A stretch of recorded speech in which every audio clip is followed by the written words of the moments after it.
Chapter 10. Home Before Dark. A bird began to sing. Jack opened his eyes. He was still pointing at the picture of the Frog Creek woods. He peeked out the treehouse window. Outside he saw the exact same view. "We're home," whispered Annie. The woods were lit with a golden late afternoon light. The sun was about to set. No time had passed since they'd left. "Jack! Annie!" called a voice from the distance. A voice called from the distance. "That's Mom," said Annie, pointing. "Picture." Jack saw their mother far away. She was standing in front of their house. She looked very tiny. "Annie! Jack!" she called.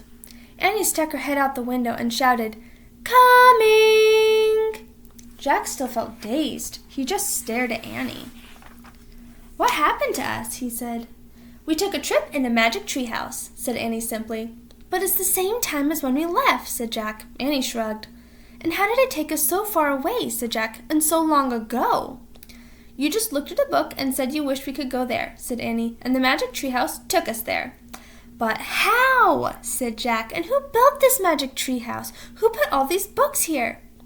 "A magic person, I guess," said Annie. "A magic person?" "Oh, look," said Jack. "I almost forgot about this." He reached into his pocket and pulled out the golden medallion. "Someone lost this back there in Dinosaur Land. Look, there's a letter M on it." Annie's eyes got round. "You think M stands for magic person?" she said. "I don't know," said Jack. "I just know someone went to that place before us." "Jack! Annie!"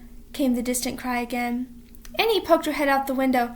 "Coming!" she shouted. Jack put the gold medallion back in his pocket. He pulled the dinosaur book out of his pack and put it back with all the other books. Then he and Annie took one last look around the treehouse. "Goodbye, house," whispered Annie. Jack slung his backpack over his shoulder. He pointed at the ladder. "Picture." Annie started down. Jack followed. Seconds later, they hopped onto the ground and started walking out of the woods. "No one's going to believe our story," said Jack. "So let's not tell anyone," said Annie. "Dad won't believe it," said Jack. "He'll say it was a dream," said Annie. "Mom won't believe it," said Jack. "She'll say it was pretend," said Annie. "My teacher won't believe it," said Jack. "She'll say you're nuts," said Annie. "We better not tell anyone," said Jack. "I already said that," said Annie. Jack sighed. "I think I'm starting to not believe it myself," he said. They left the woods and started up the road toward their house. As they walked past all the houses on their street, the trip to Dinosaur Time did seem more and more like a dream. Only this world and this time seemed real. Jack reached into his pocket. He clasped the gold medallion.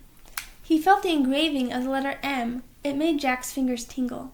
Jack laughed. Suddenly he felt very happy. He couldn't explain what had happened today, but he knew for sure that their trip in the magic treehouse had been real. Absolutely real. "Tomorrow," Jack said softly, "we'll go back to the woods." "Of course," said Annie. "And we'll climb up to the treehouse," said Jack. "Of course," said Annie. "And we'll see what happens next," said Jack. "Of course," said Annie. "Race you!" And they took off together, running for home. And that is the end of the book.